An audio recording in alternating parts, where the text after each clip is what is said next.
Okay जी, last lecture में हम लोग इंस्टॉल करना देख चुके हैं, ठीक है। जिनके प्रॉब्लम्स आ रहे हैं, ठीक है, तो वो लेक्चर एंड पे 4 बजे के बाद हम उस चीज़ को देखेंगे अब, ठीक है।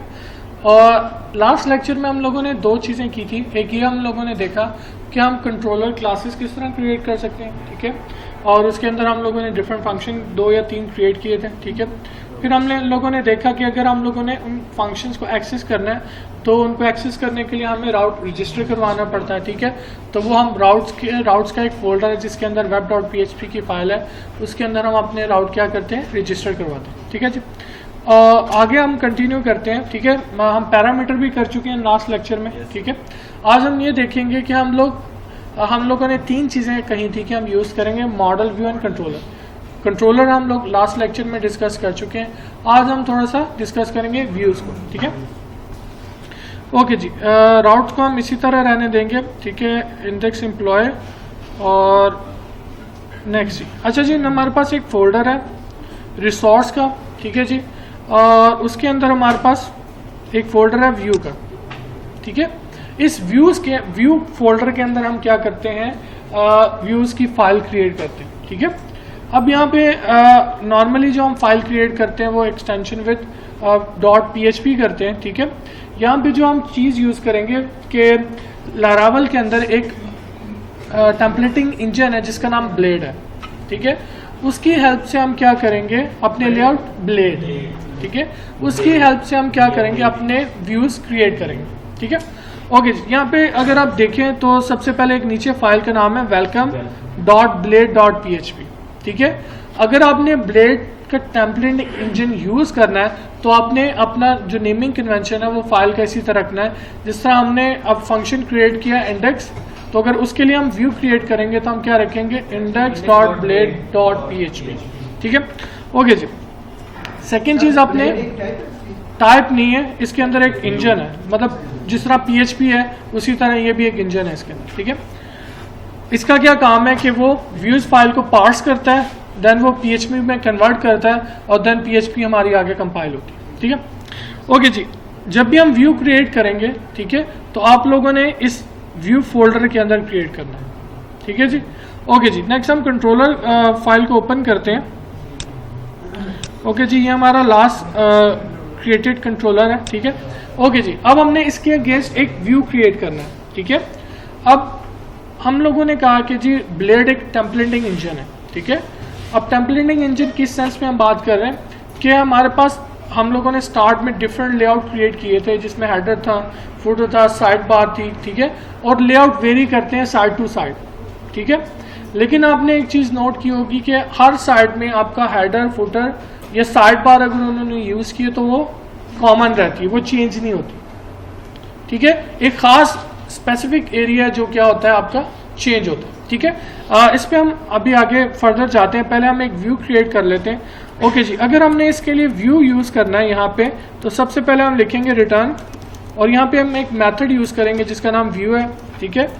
और इसके पैरामीटर में हम इसको बताएंगे कि हम लोगों ने कौन सा व्यू यहाँ पे यूज़ करना है, ठीक है जी। अभी मैंने यहाँ पे क्यों कोई मेंशन नहीं किया, ठीक है, तो इसको हम अभी इसी तरह रन करके देखते हैं कि आया ये कोई एरर जनरेट करता है, ठीक है जी, ताकि आप लोगों को आइडिया हो जाए। ओके जी, यही हमारा फाइल है, इसको हम ओपन कर लेते हैं, इसको चलो जी।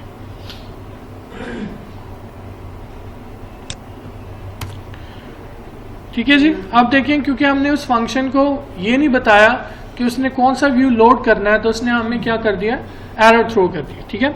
अब हम नेक्स्ट काम ये करते हैं कि हम एक फाइल क्रिएट करते हैं, ये देखें व्यूज़।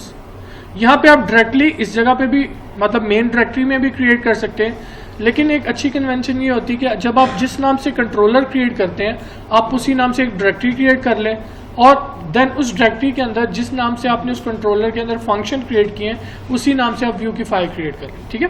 ओके जी, तो यहाँ पे मैं एक फोल्डर क्रिएट कर लेता हूँ,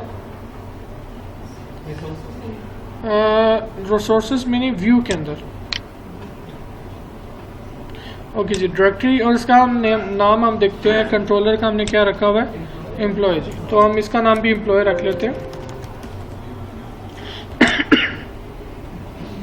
ओके जी, देखिए मेरे पास एक डायरेक्टरी क्रिएट होगी है एम्प्लॉय के नाम से, ठीक है। तो इसमें हम एक फ़ाइल क्रिएट कर लेते हैं और PHP फाइल, और इसका मैं नाम रखूँगा index.blade.php। खुद भी दे देती है लेकिन मैंने लिख दिया, ठीक है। ओके जी, फाइल का नाम है index.blade.php, ठीक है। इसके अंदर से हम PHP रिमूव कर देते हैं, ठीक है। और सिंपल मैं यहाँ पे लिख देता हूँ h1 टैग, और इसमें बिल्कुल जी, ये देखिए मैंने एम्प्लॉय के डायरेक्टरी के अंदर क्रिएट किया, ठीक है। ओके जी, अब अगर हम कंट्रोलर में आए, अगर तो आपने जो व्यू क्रिएट किया है वो यहाँ पे इस व्यू के अंदर हो, व्यूज़ के अंदर, फिर आप सिंपल क्या करेंगे, जिस तरह इंडेक्स है तो आपने इंडेक्स लिख देना, ठीक है। अब हमने क्या किया, क्योंकि डायरेक्टरी के अंदर है तो हम उसका नाम भी देंगे, लेकिन आपने एक बात याद रखनी, यहाँ पे ना ही मैंने .blade.php लिखा है ना ही PHP, ठीक है। तो यहाँ पे ये आपने एज इट ही सिर्फ फाइल का नाम देना है, ना ही ब्लेड मेंशन करना, ना ही एक्सटेंशन, जब आप व्यू के फंक्शन को कोई भी इनपुट देंगे, ठीक है जी। ओके जी, अब क्योंकि ये डायरेक्टरी के अंदर है तो यहाँ पे हम लिख लेते हैं एम्प्लॉय स्लैश और इंडेक्स, ठीक है। अब हम इसको रन करके देखते हैं।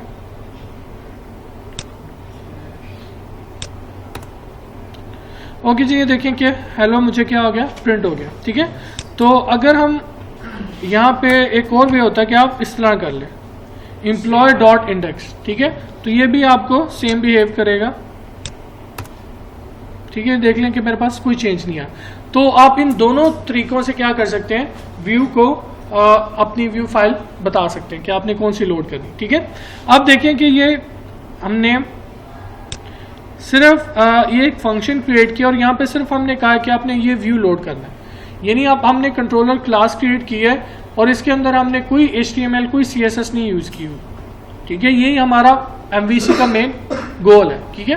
कंट्रोलर के अंदर सिर्फ आप चीज़ों को कंट्रोल कर रहे हैं और व्यू के अंदर आप सारी HTML और जितनी भी अपने प्रेजेंटेशन आपने सारा कुछ वहाँ पे, ठीक है।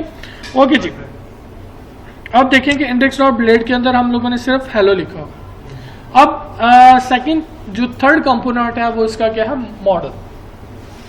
आज हम मॉडल की बात नहीं करेंगे, लेकिन ये है कि हमारा जो गोल है यहाँ पे वो यही है कि डेटाबेस से डेटा लेना और देन व्यू के अंदर डिस्प्ले करवाना, ठीक है। तो हम क्या करेंगे, खुद से डेटा जनरेट करके हम ये सीखेंगे कि हम किस तरह व्यू को पास कर सकते हैं, ठीक है।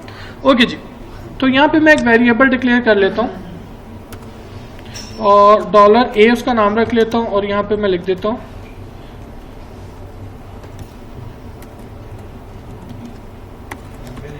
ठीक है जी, google.com मैंने लिख दिया, ठीक है। अब मैंने उस व्यू के अंदर इसको डिस्प्ले करवाना, ठीक है जी। अब यहाँ पे हम इसको डेटा किस तरह पास करेंगे व्यू को, ठीक है। आप देखें कि व्यू हमारे पास एक फंक्शन है, ठीक है। तो फंक्शन के एक भी पैरामीटर हो सकते हैं, अगर एक से ज़्यादा भी हो सकते हैं, ठीक है। तो इस फंक्शन के भी 2 पैरामीटर हैं, ठीक है। अगर आप पहला डिफाइन कर देते दूसरा नहीं करते, डजंट मैटर। अगर आप दोनों डिफाइन कर देते हैं तो वो आपको डेटा जो आप सेकंड पैरामीटर में पास कर रहे हैं वो आपको इस व्यू के अंदर भी क्या होगा, अवेलेबल होगा, ठीक है। फंक्शन तो हमने इंडेक्स के नाम से क्रिएट किया होगा। फंक्शन नहीं भाई, वो फाइल है वो हमने फाइल क्रिएट की। फंक्शन यहाँ पे है इंडेक्स के नाम से, इस कंट्रोलर के अंदर। इसमें रिस्ट्रिक्शन तो नहीं कि मतलब पहले आपने ये वेरिएबल लिखना है या इसका नाम लिखना है? नहीं, पहले ये, ठीक है, सिंटैक्स फॉलो करना। ओके जी, अब यहाँ पे इसके सेकंड पैरामीटर में हम पास करेंगे, ठीक है, डेटा। तो डेटा पास करने के लिए हम इसे ऐसे एज ए अरे पास करेंगे। तो अरे के लिए सबसे पहले आप बताते हैं कि इसका इंडेक्स कौन सा होगा, ठीक है। तो यहाँ पे हम इंडेक्स बताएंगे और ये हम एसोसिएटिव अरे सेंड करेंगे। एसोसिएटिव अरे में आपको याद होगा, मैंने बार बार हम लोगों ने बात की है कि जो अरे बनती है उसका जो की बनती है, आम अरे में तो हम कहते हैं कि 0 1 उसका इंडेक्स है, ठीक है। यहाँ पे विद हम क्या करते हैं, कॉलम के नेम आ जाते हैं। आपको याद होगा जब हम डेटाबेस से एसोसिएटिव अरे फेच करवा रहे थे और जब मैंने उसको प्रिंट करवाना था तब तो मैं 0 1 नहीं लिखता था, मैं बल्कि कॉलम के नेम लिखता था, ठीक है। तो यहाँ पे भी जब हम खुद से अरे क्रिएट कर रहे हैं तो हम की जो उसका इंडेक्स है वो हम खुद से डिफाइन कर रहे हैं, ठीक है। तो डबल कोटेशन मार्क के अंदर मैं लिख देता हूँ a और इसको मैं वैल्यू असाइन कर देता हूँ $a, ठीक है जी। अब ये वैल्यू इस की इंडेक्स पे हमें मिलेगी, ठीक है जी। ओके जी, अब व्यू के अंदर हम इसको किस तरह एक्सेस करेंगे। ओके जी, आ जाए व्यू के अंदर। अगर मैंने इसके अंदर प्रिंट करवाना है, पहले तो हम सिंपल लिखते हैं ना PHP echo $a। ओके जी, अब इसको हम रन कर लेते हैं।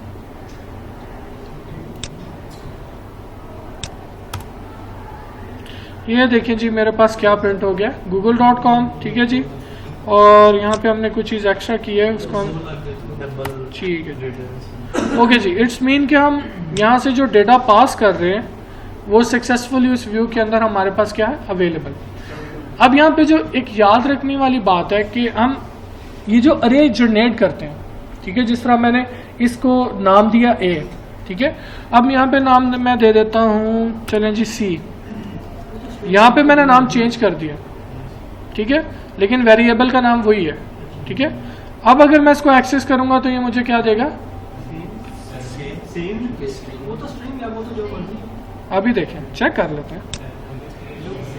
सर चेंज है इसलिए आप समझ ये ले जी। ओके जी, यहाँ पे देखें कि वेरिएबल का नाम A है, यहाँ पे हम इसमें A पढ़ा है, लेकिन ये जो हम दे रहे हैं वे C दे रहे हैं। ओके जी, यहाँ पे आ जाए ब्लेड के अंदर, अगर मैं इसको C कर दूं,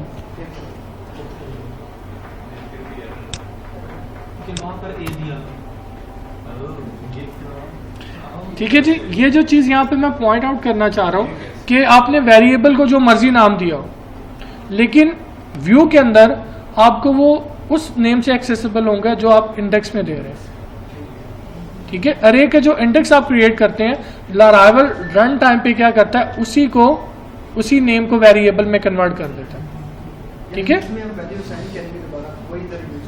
बिल्कुल, ठीक है। यानी उसका जो की है वो आप जो भी रखेंगे उसी से आप एक्सेस कर सकते हैं डेटा को, ठीक है, डेटा से नहीं आप कर सकते। ये देखिए जी, मैंने सिर्फ echo $C। अब यहाँ पे आपने याद रखना है कि आप जो यहाँ पे इंडेक्स देते हैं, लाराइवल उसी नाम से ये डेटा उठाता है, वेरिएबल क्रिएट करता है और उसको असाइन कर देता है ताकि वो आपको व्यू में अवेलेबल हो, ठीक है, ठीक है। ये काम क्या कर रहा है, लाराइवल कर रहा है, यानी वो ये देखता है कि हाँ नहीं, ये इंडेक्स पकड़ता है, उसको वेरिएबल में कन्वर्ट करता है और उसकी वैल्यू जो यहाँ पे दे रहे हैं वो उसको असाइन कर देता है, ठीक है जी, समझ आ गई। ओके जी, एक आधी और एग्जांपल करते हैं। सपोज कर लें कि मैंने 2 पैरामीटर देने हैं। चलें जी, मैं कोड डिक्लेयर कर लेता हूँ $B और इसको हम असाइन कर देते हैं msn.com, ठीक है जी। और एक हम अरे क्रिएट कर लेते हैं जिसका नाम हम रख लेते हैं n, और यहाँ पे हम अरे क्रिएट कर लेते हैं। पहले है A, सेकंड वैल्यू B और देन C। ओके जी, एक मैंने अरे क्रिएट कर ली और 2 मेरे पास वेरिएबल है, यानी अब मैंने अरे भी पास करनी है, 2 वेरिएबल भी इसको पास करने हैं, किसको, व्यू को, ठीक है। ओके जी, अब सिर्फ चेंज क्या आएगा कि इस अरे के अंदर हम एक कॉमा लगाएंगे और इसको नाम मैं दे देता हूँ CF खुद से ही, और इसको मैं असाइन कर देता हूँ वैल्यू कौन सी वाली, $B, ठीक है जी। और नेक्स्ट हम क्या कर लेते हैं, उसको थोड़ा सा,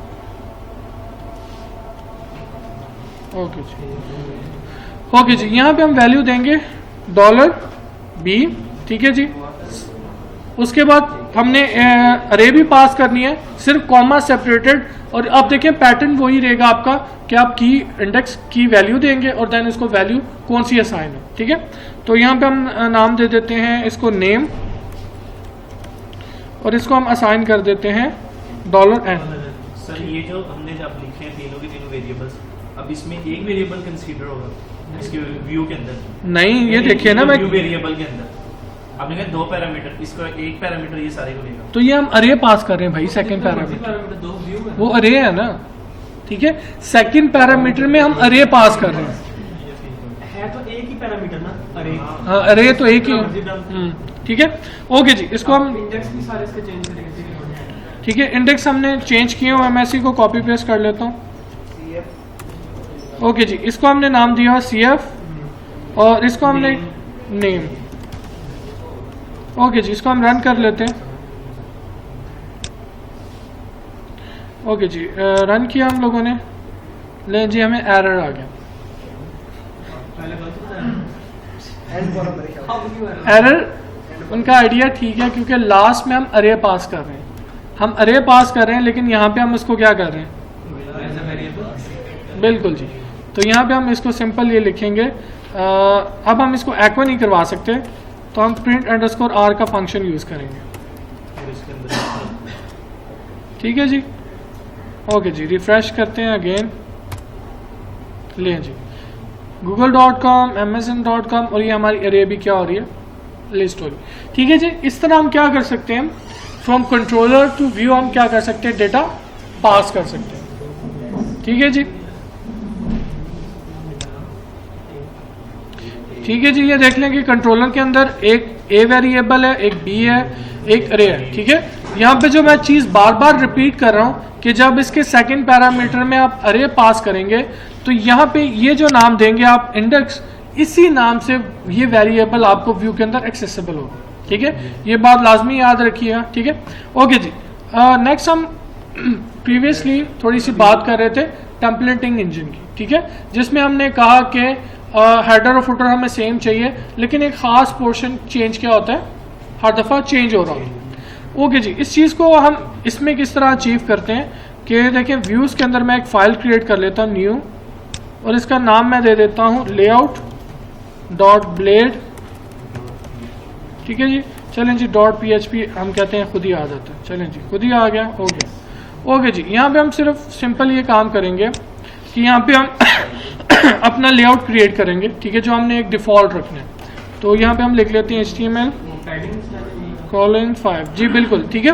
ये हमारा एक डिफ़ॉल्ट पेज है जिसमें हमारा हेडर है और हेड है और बॉडी है। ठीक है, इसके अंदर हम एक लेआउट क्रिएट कर लेते हैं जिसमें हेडर होगा, फुटर होगा। ठीक है जी, और बाकी कुछ भी नहीं हम क्रिएट करेंगे। ठीक है, ओके जी। यहाँ पे हम क्या क्रिएट करते हैं, हेडर, और इसको मैं नाम दे देता हूँ हेडर, और एक हम सेक्शन क्रिएट कर लेते हैं। ओके जी, इसके अंदर हम क्या कर लेते हैं, एक फुटर भी ऐड कर लेते हैं। ठीक है जी, तो इसमें हम लिख लेते हैं फुटर। ठीक है जी, ओके जी। ये सेक्शन एक ऐसा एरिया है कि बाकी हेडर और फुटर हमारा सेम रहेगा, लेकिन इस एरिया में हम क्या करेंगे, चेंजेस करेंगे।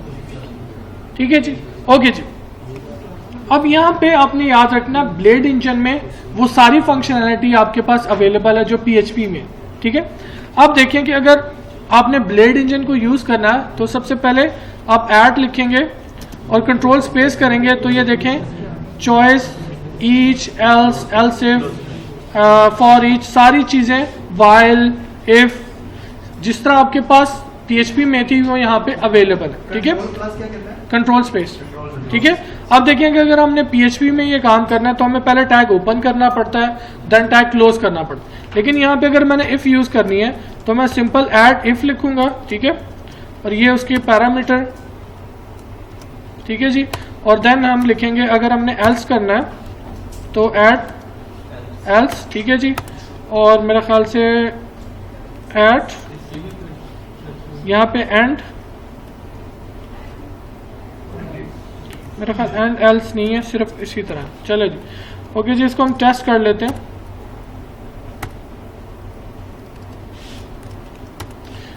ओके जी, इसके अंदर हम PHP यूज़ कर सकते हैं। ठीक है, अब PHP में भी हमें एको करवाने के लिए वो लिखना पड़ता है सारा। ठीक है, तो सपोज कर लें कि हम लोगों ने ब्लेड इंजन को यूज़ करना है कुछ एको करवाने के लिए बल्कि इसको हम व्यू के अंदर करते हैं ताकि वहाँ पे हम, क्योंकि डेटा भी पास कर रहे हैं। ओके जी, यहाँ पे सिर्फ हम एक चीज़ आपने मेंशन करनी है कि जिस एरिया में बाकी डेटा आके इंसर्ट हो, यहाँ पे आपने उस सेक्शन में एक फंक्शन यूज़ करना है। यहाँ पे हम लिख लेते हैं ऐड यील्ड, और आपने यहाँ पे इसको कोई एक नाम दे देना। ठीक है, कि ये यहाँ पे क्या लोड करेगा। ठीक है, तो फॉर द बीइंग टाइम इसको मैं कंटेंट दे देता हूँ, देन आगे जब हम जाएंगे तो आपको इसकी क्लैरिटी आ जाएगी। ठीक है, ओके जी। layout.blade मैंने फाइल बनाई है, यहाँ पे कोई कंफ्यूजन हो, आगे मैं एक्सप्लेन करता हूँ, अभी समझ नहीं आएगी आपको। उसके अंदर हम लोगों ने HTML का पेज सारा लिख लिया है और मैंने यहाँ पे एक फंक्शन, एक लाइन लिख दी है, ठीक है, जिसको हम अभी जाके अंडरस्टैंड करते हैं। ओके जी, पहली चीज़ यहाँ पे, अब हमारा मकसद ये है कि हम जो लेआउट हमने क्रिएट किया वो हम इस व्यू के अंदर यूज़ कर सकें, ठीक है जी। अब उसको यूज़ करने के लिए आपने क्या करना है कि हमारे पास एक फंक्शन है ब्लेड के अंदर जिसका नाम है ऐड, और उसका हम यूज़ करेंगे एक्सटेंड्स, और इसको हम बताएंगे कि हमने कौन सा लेआउट यूज़ करना है, ठीक है। तो अगर मैं कंट्रोल स्पेस करूँ तो मुझे सारे नाम आना शुरू हो जाते हैं, ठीक है। तो यहाँ पे मैं लेआउट, मैंने इसमें लेआउट यूज़ करना है, ठीक है। सेकेंड, अब आपको याद होगा जब मैंने लेआउट में फंक्शन यूज़ किया था यील्ड, उसको मैंने एक नाम दिया था कंटेंट, ठीक है। नाम आप कोई जो मर्जी दे सकते हैं, कोई रिस्ट्रिक्शन नहीं है, ABCCF जो मर्जी आप दे दें, ठीक है। अब आपने जो नाम दिया है उसी नाम से यहाँ पे हम एक सेक्शन डिफाइन करेंगे, ठीक है। अब उस सेक्शन के अंदर हम जो भी डेटा रखेंगे वो उस जगह पे जाके क्या होगा, रिप्लेस होगा, ठीक है। इसको हम करके देख लेते हैं। सबसे पहले ऐड सेक्शन, और सेक्शन का नाम हम वही रखेंगे जो हम लोगों ने उधर पास किया है, ठीक है, कंटेंट, और इसको हम एंड भी कर लेते हैं, एंड सेक्शन, ठीक है जी। ओके जी, अब देखें कि हमारे पास एक ये डेटा है और एक ये एरिया जो हमने डिफाइन किया है, तो इसके अंदर हम कुछ भी इस तरह प्रिंट करवा लेते हैं, ठीक है। और ये देखें कि मैंने इससे बाहर रखा हुआ है ताकि हम आपको आइडिया हो जाए क्लियरली। ओके जी, नेक्स्ट देखें कि मैं इसको रिफ्रेश करता हूँ। अब देखें कि मुझे क्या प्रिंट हो रहा है, हेडर, ASD और फुटर, ठीक है, वो नीचे शिफ्ट हो रहा है, ठीक है। जो आप सेक्शन से बाहर लिख रहे हैं वो टॉप पे जा रहा है, और सेक्शन और आपका लेआउट कहाँ पे शिफ्ट हो रहा है, नीचे, ठीक है। तो हम इसको सोर्स व्यू कर लेते हैं राइट क्लिक करके। अब देखिए सबसे पहले वो प्रिंट क्या करा रहा है, वही हेडिंग 1 गूगल अरे, और नीचे देखिए हमारा पूरा पेज आ रहा है। अब देखें कि मैंने जो सेक्शन में लिखा था वो कहाँ पे आ रहा है, इधर आ रहा है, ठीक है। अब वो उस लेआउट के उस फंक्शन वाली जगह पे आ रहा है जो हम लोगों ने यूज किया हुआ है, ठीक है। वो फंक्शन क्या करता है कि जो भी सेक्शन आप डिफाइन करेंगे और उस सेक्शन का जो भी नाम रखेंगे वो आप इस यील्ड फंक्शन को बताएंगे। तो क्या होगा कि उस सेक्शन के अंदर आप जो भी लिखेंगे वो रन टाइम पे ये दोनों एम्बेड होके आपको एक पेज बन के क्या मिलेगा, रिटर्न होगा, ठीक है। ओके जी, अब मैं क्या करता हूँ कि ये जो काम हम लोगों ने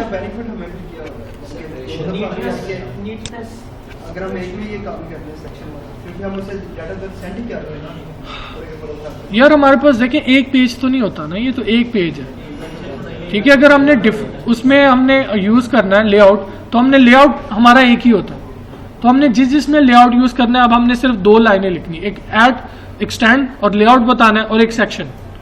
अब देखें कि इस सेक्शन के अंदर हम पूरा पेज क्रिएट नहीं कर रहे, हम सिर्फ उतना खास पोर्शन क्रिएट कर रहे हैं, ठीक है जी। अब देखें कि मैंने ये सारा इस कंटेंट के अंदर प्लेस कर दिया है। ओके जी, अब इसको रिफ्रेश करके देखते हैं कि हमारी क्या आउटपुट बनती है।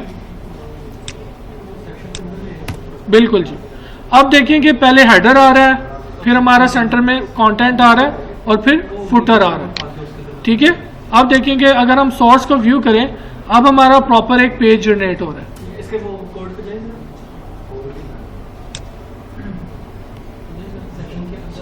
ठीक है। सेक्शन के अंदर जो आप चाहते हैं कि लेआउट फाइल में उस यील्ड की जगह, उस यील्ड फंक्शन की जगह जाके रिप्लेस हो, वो आपने सेक्शन डिफाइन करना है। और सेक्शन का नाम मैं पहले कह रहा हूं कि आप जो मर्जी रख सकते हैं, सिर्फ मैंने कंटेंट रखा हुआ है, ये जरूरी नहीं कि आप भी कंटेंट रखें, ठीक है। और ये याद रखिएगा कि जो आप यहाँ पे यूज करें वही आपने वहां पे क्या करना है, यूज करना है, ठीक है जी। बिल्कुल, देखिए ना वो सारी चीज इंक्लूड हो रही, ठीक है। अब यहाँ पे हम इस चीज को कर भी लेते हैं कि अब हमारे पास एक पब्लिक का फोल्डर है, ठीक है, जिसके अंदर हम CSS या जावास्क्रिप्ट जो भी हम क्रिएट करेंगे वो हम यहाँ पे प्लेस करेंगे, ठीक है। आपने जिस तरह हम लोग कंट्रोलर में कंट्रोलर क्रिएट कर रहे हैं, व्यूज में व्यूज क्रिएट कर रहे हैं, उसी तरह आपने याद रखना है कि आपने जो जावास्क्रिप्ट फाइल, CSS फाइल या कोई भी इमेजेस जो भी हैं वो आपने कहाँ पे प्लेस करना है, पब्लिक फोल्डर के अंदर, ठीक है। ओके जी, यहाँ पे हमारे पास CSS का ऑलरेडी से एक है फोल्डर, ठीक है। तो डायरेक्टरी है, उसके अंदर हम एक फाइल क्रिएट कर लेते हैं और इसको हम नाम दे देते हैं स्टाइल शीट। ओके जी, तो स्टाइल हमने क्रिएट कर ली और हम क्या कर लेते हैं H1 को हम कलर चेंज कर लेते हैं। सबका हो जाएगा कलर सब H1 सबके साथ। ठीक है जी, मैंने H1 के साथ किया। अब इसको हमने इंक्लूड कैसे करवाना है, ठीक है, हम बजाय इसमें जाने के हम यहाँ पे अब कुछ नहीं करेंगे, उसी में जाएंगे। ठीक है, हम लेआउट डॉट ब्लेड में जाएंगे, ठीक है, और यहाँ पे इसको हम लिंक करेंगे। तो लिंक का टैग है href। अब लोकेशन मैंने क्या कहा, आपने कहाँ पे रखना है, पब्लिक फोल्डर के अंदर, ठीक है। अब आपने उसी डायरेक्टरी से पाथ उठाना है, ठीक है। तो पब्लिक से आगे हमारे पास फोल्डर है CSS, उसके अंदर फाइल पड़ी हुई है style.css और रिलेशन हम मेंशन कर देते हैं यहाँ पे। चले जी, इसको रन करके देख लेते हैं।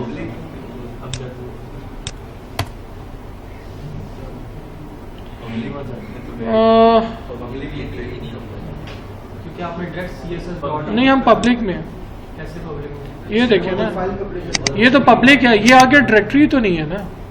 डायरेक्टरी तो एक्चुअल जो डायरेक्टरी वो पब्लिक है, ये तो कंट्रोलर का जी, तो ये यहाँ से लेके यहाँ तक तो राउट है। जो आपने रेफरेंस में उसको रेफरेंस में CSS की जगह पब्लिक नहीं है। नहीं, पब्लिक नहीं आएगा, डायरेक्ट CSS डॉट स्टाइल पे आ गए। बिल्कुल। अब हम 1 मिनट इसको देख लेते हैं कि हुआ क्या है।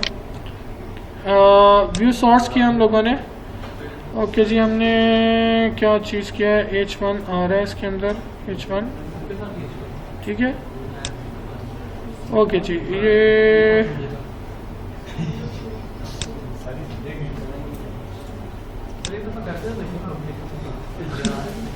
चलें जी, कर लेते हैं। जी सही हो गया था बात।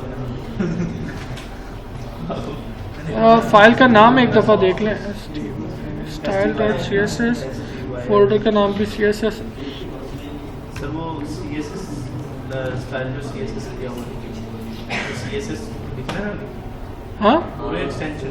हाँ, फाइल नाम तो लिखना है भाई। ओके जी, हम एक चीज़ और करते हैं कि यहाँ पे हम बॉर्डर सॉलिड 1 पिक्सल और #000 फॉर ब्लैक। ओके जी,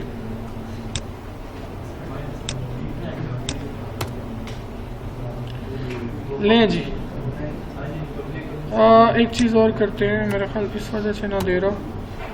बिल्कुल, मुझे लगता है ये एक्चुअली होता क्या है कि हम तो ये ज्यूम कर रहे हैं ना कि वो ऊपर एम्प्लॉय/इंडेक्स वो क्या है, एक कंट्रोलर का नेम और उसका मेथड है। लेकिन ब्राउज़र तो ये कंसिडर करता है कि भाई ये पब्लिक/एम्प्लॉय के अंदर एक डायरेक्टरी इंडेक्स, उसके अंदर वो देखेगा कि CSS की कोई डायरेक्टरी है और उसके अंदर वो फाइल सर्च करेगा, ठीक है। तो हम 1 मिनट इसको राउट को चेंज करते हैं। ओके जी, अगर हम राउट फाइल में जाएं, राउट्स में, ठीक है, इसको हम सीधा नाम दे देते हैं कि हम इसको एम्प्लॉय से एक्सेस कर सकते हैं, ठीक है जी।